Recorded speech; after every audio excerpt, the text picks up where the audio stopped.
Bem-vindos ao podcast About Investments, uma iniciativa do Active Bank com o Observador Lab.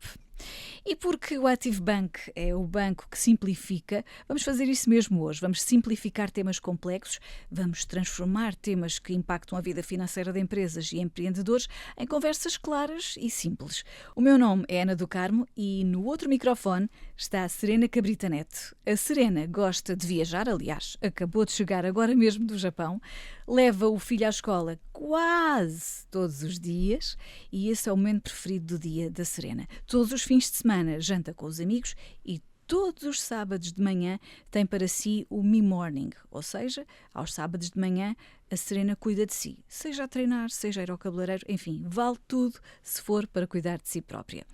Agora, Serena, vamos cuidar de fiscalidade. Hoje o tema da nossa conversa é fiscalidade Europa versus Estados Unidos. Olá, Serena, bem-vinda. Olá, Ana. Obrigada. Hoje vamos analisar dois mundos, Europa e Estados Unidos. E antes de darmos passos maiores na nossa conversa, Serena, eu gostava de começar por pôr tudo em pratos limpos. Qual é a importância do papel da fiscalidade quando comparamos dois universos tão distintos como os Estados Unidos e a Europa? Muito bem. Ora bem, a fiscalidade é sempre importante em qualquer investimento que façamos, seja em qualquer parte do mundo. E, portanto, se estamos a falar de dois blocos ou dois gigantes, como é a Europa e os Estados Unidos, vamos pôr assim estes dois grandes grupos de países, de Estados, não é? Porque os Estados Unidos é um país, um Estado federal, com muitos Estados dentro de si, e a Europa outro grande grupo de Estados. E quando fazemos e falamos de investimentos, temos sempre que ter em conta que a fiscalidade é um elemento importante porque vai ser uma parte do retorno que vamos ter que não vai ficar para nós, porque vai ser entregue à entidade estatal que determinou o imposto que sobre esse investimento vai recair e, portanto, temos que ter em conta, é mais uma linha do nosso Excel e nestes dois grupos grandes que estamos a falar, que é a Europa e os Estados Unidos, temos fiscalidades muito fortes e bastante pesadas e que temos que ter em conta. E nem um nem outro nos vão aliviar. E, portanto, não há aqui boas notícias dizer que vamos para um ou vamos para o outro e não vamos pagar impostos. Nos dois há impostos e há impostos sobre os investimentos financeiros ou outros. Serena, para o mesmo investidor, a fiscalidade nestes dois universos pode traduzir-se em resultados completamente diferentes? Ou se calhar não? Já que ambos têm aqui a fiscalidade muito presente. Vamos ver. Nós, quando falamos de investimentos, temos que ter em conta um conjunto de fatores. Em primeiro lugar, o tipo de investimentos que vamos fazer, ou em que é que vamos investir e onde vou investir. Portanto, em que local é que vou investir. Portanto, o tipo de investimento que eu vou fazer, o produto que eu vou fazer, em que eu vou investir e em que jurisdição é que eu vou investir. Mas, para além disso, também esse produto tem que olhar para a fiscalidade que sobre ele recai, porque há opções políticas que recaem, são escolhas que os países fazem para tributar determinadas situações que outros podem não tributar. Vou dar um exemplo.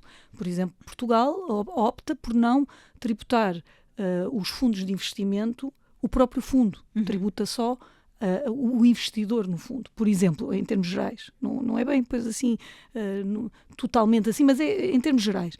E, portanto, e se calhar noutros países tributa-se o fundo. Portanto, isto para dizer que as opções políticas que são feitas em cada país e em cada Estado também podem determinar o resultado final da tributação que vamos ter. Portanto, não é só termos em conta vou para os Estados Unidos ou vou para a Europa e assim não vou pagar imposto, ou vou pagar menos imposto ou mais imposto. Não, eu tenho que programar primeiro que tipo de investimento eu quero fazer e que fiscalidade é que recai sobre aquele investimento e, claro, para isto eu preciso ter informação. Um investidor, Serena, deve ter então pelo menos duas características: saber escolher os seus ativos, portanto os ativos em que deve investir, e conhecer a diversidade da fiscalidade. Os impostos são uma variável que não pode ser ignorada, certo? De todo. Os impostos são uma variável que tem que ser sempre tida em conta, exatamente porque retomo aquilo que disse na primeira pergunta, é mais uma linha do nosso Excel, portanto é mais uma componente do nosso investimento que eu não posso ignorar quando planeio o retorno que esse investimento me vai dar. Portanto, se eu tenho 10 para investir e espero que a taxa de retorno daquele investimento seja 50, mas se eu sei que uma parte desses 50 vão ficar retidos na fonte por um qualquer Estado que me vai tributar aquele rendimento, o meu retorno já não vai ser 50, vai ser os 50 menos a retenção na fonte que me é feita. Mas depois, no meu estado de residência, ainda vou ter que fazer um englobamento qualquer, onde vai ainda haver um acerto de impostos, se calhar ainda vou reduzir mais. Portanto, tem que haver sempre um conhecimento daquilo que é o imposto retido e o imposto que eu eventualmente possa ter que sofrer no país onde eu resido. Portanto, as variáveis também são aquelas do investidor que quando está num país e está a comprar produtos financeiros de outro país, portanto, imaginemos um investidor português que compra ações de uma Microsoft ou passa publicidade ou de uma empresa americana, uma grande empresa americana, e recebe dividendos dessa empresa ou lucros dessa empresa, em princípio sofrerá uma retenção na fonte dos Estados Unidos, mas tem que olhar para as regras porque pode ter que fazer alguma coisa aqui em Portugal também, porque é residente em Portugal. Serena, estava a falar de retorno e de dividendos e eu queria olhar um pouco com mais atenção para essa questão. Como devemos então olhar para os impostos sobre dividendos e mais-valias? Em cada região, entenda-se. Mas antes explique-nos sucintamente o que é isto mesmo que estamos aqui a falar de dividendos e mais-valias. Às vezes há assim confusões sobre o conceito. Quando falamos de dividendos, em regra, estamos a falar do fruto, da fruição do título ou do investimento que fizemos. Vou dar um exemplo muito, muito banal.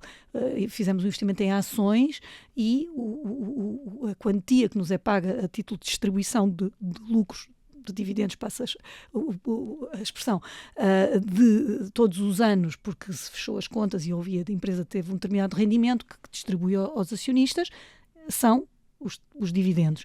Quando se vendem as ações, então aí estamos a falar, portanto há uma transmissão definitiva do título, então aí estamos a falar de mais-valias. Portanto, estes são os conceitos, uma é uma fruição e a outra é uma transmissão. E quando olhamos para estas questões e envolvemos jurisdições distintas, o tal exemplo do senhor português ou da senhora portuguesa que investe em ações ou num produto financeiro de outro país, temos que olhar para os acordos que Portugal, ou neste caso porque estamos em Portugal, tem celebrados com outros países, e com os Estados Unidos têm acordo celebrado, para evitar a dupla tributação. Significa que se for, só é pago imposto num dos dois países. Esse é um conceito que ninguém gosta muito, não é um conceito simpático, dupla tributação. Não, mas este é para evitar. Portanto, é bom conhecermos as regras deste acordo, porque se desencadearmos os mecanismos para a sua aplicação e soubermos como é que isso se faz, então vamos evitar que haja dupla tributação. Se eu tiver tido os meus dividendos sujeitos à retenção na fonte nos Estados Unidos, depois, quando eu os receber em Portugal, eu não vou ser sujeito à tributação sobre os mesmos dividendos ou sobre a parte que já foi tributada nos Estados Unidos. E, portanto, isso é muitíssimo interessante. Claro que quando houver a venda dos títulos, em princípio já será Portugal a tributar. Se seguirmos as regras gerais, em princípio o dividendo, a mais-valia, já será tributada em Portugal, porque essa normalmente é a regra dos acordos celebrados de acordo com o modelo de convenção que Portugal segue. Mas isto são tudo regras que tem que se ver no caso concreto, claro. E que é bom nós temos presente que quando fazemos investimentos em títulos que não é só nos Estados Unidos, que não são em Portugal, teremos que ter presente para que país é que vamos, se Portugal tem ou não acordo celebrado com esse país, e se não tiver, podemos estar sujeitos eventualmente a uma dupla tributação. Nesse caso, depois podemos eliminá-la aqui em Portugal através do crédito de imposto, que também temos um mecanismo interno de eventual eliminação de dupla tributação interna. A tributação é feita a nível do investidor individual ou do produto financeiro? Se calhar dá das duas formas. É assim, depende das escolhas que os tais Estados e o seu poder legislativo tiverem feito em relação às suas realidades económicas. Vamos ver.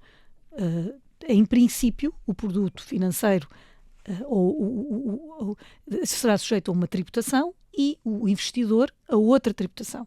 Em tese, será isto porque os Estados precisam de se financiar e os produtos financeiros são sempre apetecíveis, são vistos como bons captadores de impostos para financiamento dos Estados. Ora bem, e o que é que acontece?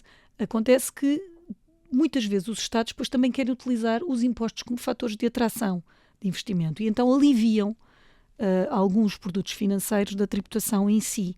Portugal, por exemplo, ou seja, para atrair investidores. Para atrair investidores, aliviou a tributação dos fundos, de acordo, aliás, com uma diretiva europeia. O fundo em si não é tributado, é tributado o investidor no fundo, quando receber os dividendos, chamemos-lhe assim, dos resultados que o fundo distribuir. É uma opção política, é uma opção legislativa. Ora bem, isto pode acontecer também nos Estados Unidos. Alguns produtos podem ser tributados ou não, ou pode-se deixar isso para ser tributado só o investidor. Ou então pode haver tributação nas duas esferas. Isso também é perfeitamente possível. Eu não consigo responder, Tana, a todo o universo. Portanto, há situações em que poderá haver tributação no produto e tributação no investidor e situações em que não haja em nenhum, ou essas são muito raras, eventualmente, ou situações em que haja, eventualmente, isenção do investidor. E queria perguntar justamente isso. Em que situações, já percebi que são muito raras, é que o investidor não é tributado? Em Portugal, sim, pouquíssimas. Mas agora corre-me dos criptoativos, por exemplo, sim, detidos por mais de 365 dias, portanto, por mais de um ano, os investimentos em criptoativos, na venda há uma isenção na tributação das mais-valias. Portanto, essa ocorre-me porque neste momento é uma dos fatores de atração para os criptoinvestidores. Portanto, tem que deter o ativo pelo menos um ano. Fica já aqui esta informação preciosa.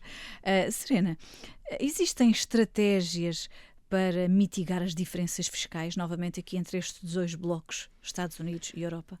Bem, mitigar, não usaria bem essa palavra porque não se pode fazer nada para afastar normas fiscais porque elas são imperativas, elas são obrigatórias. O que se pode fazer é ter conhecimento. O conhecimento é poder, é uma arma, é bom, porque se eu conhecer, eu souber, se calhar faço escolhas mais esclarecidas e melhores. Se eu souber que há dois produtos que me podem dar taxas de rentabilidade muito parecidas, ou até mesmo que não sejam parecidas, excluindo a fiscalidade de um e do outro, acabam por ter rentabilidades semelhantes, eventualmente posso fazer melhores opções e acabar por ganhar mais. Portanto, eu diria planear através de escolhas esclarecidas, com conhecimento, é sempre aconselhável e é bom e pode ajudar muito a fazer boas opções, porque, obviamente, se eu souber qual é a tributação que vai recair sobre o produto, necessariamente vou fazer melhores escolhas. Claro. Claro. Lá está, é planear a fiscalidade. Claro. É aqui uma estratégia. Ana, é muito fácil. Há pouco falávamos dos criptoativos. Imagina que tu não sabias e investias em criptoativos e vendias no dia 364. Não é? E depois falavas comigo era azar. Dizer, olha, se tivesses vendido no dia 366, não tinhas pago mais valia. Não era azar, era falta de conhecimento, na verdade. Não é? Exato. É isto. E por falar neste tipo de aconselhamento, Serena, quando é que vale a pena procurar aconselhamento fiscal especializado? Bom, isto, quer dizer, estás a perguntar isso a uma fiscalista. Mas eu acho que todos nós sabemos qual é o momento em que estamos a sair do nosso pequeno investimento e que estamos a entrar num momento em que, se calhar, o nosso investimento começa a ganhar uma certa dimensão e, se calhar, o momento da internacionalização ou quando deixamos de fazer um pequeno investimento que para nós é modesto e que passa a ser uma coisa um passo um bocadinho mais à frente, se calhar exige um bocadinho mais de conhecimento. Aqueles temas que eu falava há pouco, do cruzamento das jurisdições através dos acordos de dupla tributação para eliminar a dupla tributação, os formulários que são necessários, há um conjunto de formalismos que são necessários, há exceções, às regras. Há produtos que os próprios Estados não sabem bem como é qualificar e inserir, se inserem numa linha do acordo ou noutra, que pode fazer diferença se é um Estado a tributar ou se é outro Estado a tributar. Há discussões imensas sobre essas questões, sobre essas situações, que as próprias administrações tributárias não têm propriamente, não chegam a acordo sobre isso, e que é preciso estar informado sobre isso para não cair em nenhuma ratoeira. E por isso, se entramos em estruturas um bocadinho mais, em estruturas de financiamento complexas ou investimentos de montantes um bocadinho que para nós são mais elevados, eu penso que é importante ter aconselhamento profissional. Se calhar evitar fazer uma pesquisa rápida na internet, um ChatGPT. Os ChatGPT, os chatbots são que todos nós usamos para informação rápida e para ter uma primeira ideia das coisas. Exato, são importantes ideia. E todos nós usamos para aquela... Mas valem o que valem no sentido de que não eliminam as exceções. Muitas vezes a informação não sabemos qual é a fonte, pode não estar atualizada, não sabemos, não temos validação, e todos nós sabemos também das alucinações e dos erros. Agora, o que é que eu sei sobre isso? Sei que os chatbots às vezes vão recorrer a decisões de tribunais ou das próprias administrações tributárias inventadas ou coisas. Portanto, é muito complicado. Nós confiamos só nessas pode ser uma base. Certo, para começar. Mas ter umas ideias. Mas penso que não dispensa o aconselhamento profissional. Serena, estamos a caminhar para sistemas mais parecidos ou mais distintos? Estou a referir, evidentemente, a Europa e Estados Unidos, parecidos entre si ou mais distintos? Se a tua pergunta é sobre sistemas de tributação em si, vamos ver. Ambos os grupos, Estados Unidos e Europa, eu já lhes chamo estes blocos, blocos tributam o trabalho, o capital, não é? Os investimentos financeiros, o património. Portanto, as realidades tributárias são as realidades económicas que temos. São transversais aos dois. São as realidades económicas, a economia é a mesma no mundo inteiro. Portanto, essas não são diferentes.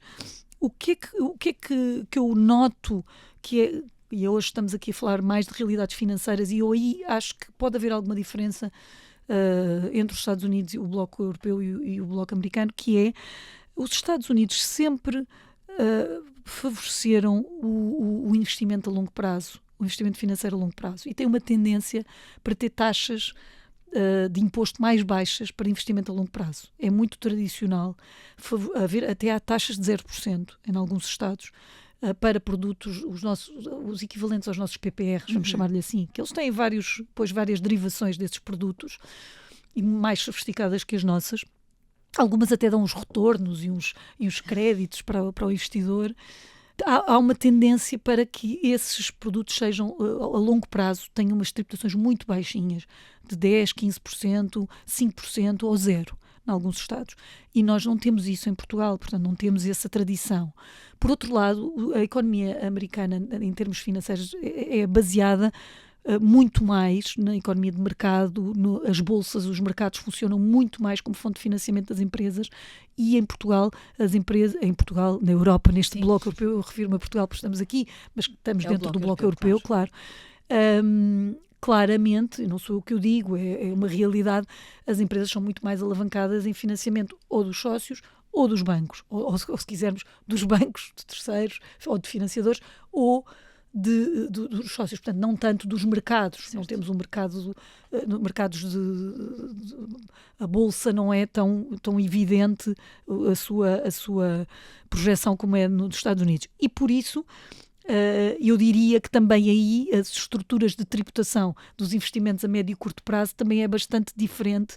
A tendência na Europa é para tributar ligeiramente mais, porque ainda não perceberam que é por aí que devem ser feitos se calhar os ajustamentos ao mercado, mas também não temos um mercado tão amplo como nos Estados Unidos, e portanto temos há aqui algumas diferenças ainda. E do ponto de vista dos reguladores, há diferença entre Estados Unidos e Europa? Bom, regras de regulação pesadas há nos dois blocos, claramente, e isso é sabido, quer na regulação da atividade financeira, bancária e das sociedades financeiras. Portanto, é absolutamente assustadora a quantidade de regulação, quer de um bloco, quer de outro, e acho que isso é de conhecimento geral. E a agressividade americana na implementação dessas regras, que todos vemos também com grandes escândalos financeiros, quando entram a matar, portanto parece que é tudo possível nesses mundos, mas depois quando entram é para levar tudo até ao fim, até às últimas consequências, até à prisão.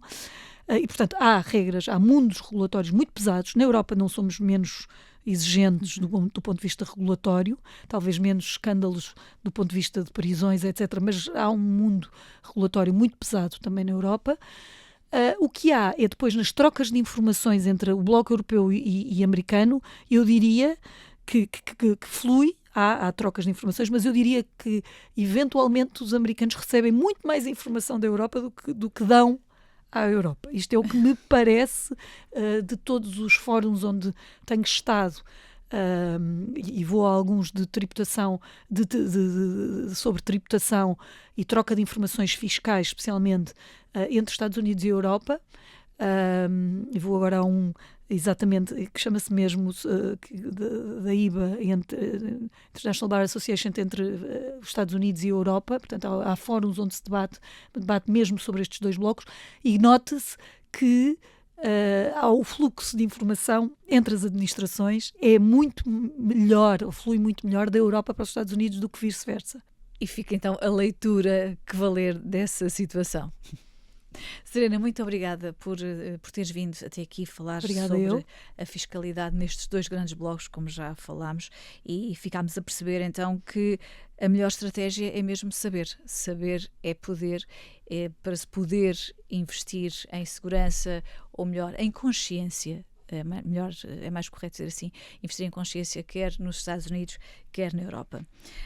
Chega então ao fim este episódio do podcast About Investment, uma parceria Active Bank com o Observador Lab. Temos um encontro marcado no próximo episódio. Até lá pode seguir-nos e acompanhar-nos nas plataformas de podcast, e também pode ouvir no site da Rádio Observador, em observador.pt.